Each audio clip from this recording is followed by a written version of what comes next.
సమ్మక్క సారలమ్మల మేడారం జాతర ఎపిసోడ్ 5 భక్తి శ్రద్ధలతో గిరిజనులు జరుపుకునే ఏకైక పండుగ. ఈ మేడారం జాతరలో బుధవారం చాలా పవిత్రమైన రోజులుగా చెబుతారు. మెలిగే పండుగల్ని కూడా బుధవారం రోజునే నిర్వహిస్తారు. ముఖ్యమైన ఘట్టం అమ్మవార్లు మేడారం గద్దెలపైకి రావడం. మాఘశుద్ధ పౌర్ణమి రోజున ప్రతి 2 సంవత్సరాలకి ఒకసారి ఈ జాతరని కోయ గిరిజనుల పూజారులు నిర్వహిస్తారు. మొదటి రోజున కన్నెపల్లి నుండి సారలమ్మను గద్దె వద్దకు తీసుకొస్తారు. రెండవ రోజున చిలకల గట్టులో కుంకుమ భరణి రూపంలో ఉన్న సమ్మక్క తల్లిని గద్దె వద్దకి తీసుకొచ్చి ప్రతిష్ఠిస్తారు. ఆ సమయాల్లో భక్తులు అధిక సంఖ్యలో వచ్చి తమ మొక్కులు చెల్లించుకుంటారు. మూడవ రోజు అమ్మవార్లిద్దరూ గద్దెలపై కొలువు తీరుతారు. 4వ రోజు సాయంత్రం ఆవాహన పలికి దేవతలను తిరిగి యథాస్థానానికి ఎక్కడి నుండి తీసుకొస్తారో తిరిగి అక్కడే ప్రతిష్టాపన చేస్తారు.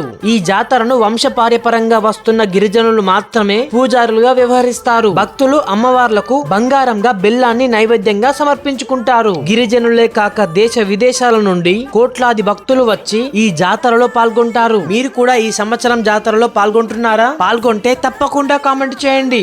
జై సమ్మక్క సారలమ్మ తల్లికి జై. వీడియో నచ్చితే లైక్ చేసి షేర్ చేయండి. అలాగే మన పేజ్ ని ఫాలో చేయడం మాత్రం మర్చిపోకండి ఫ్రెండ్స్. సపోర్ట్ చేయొచ్చు కదా.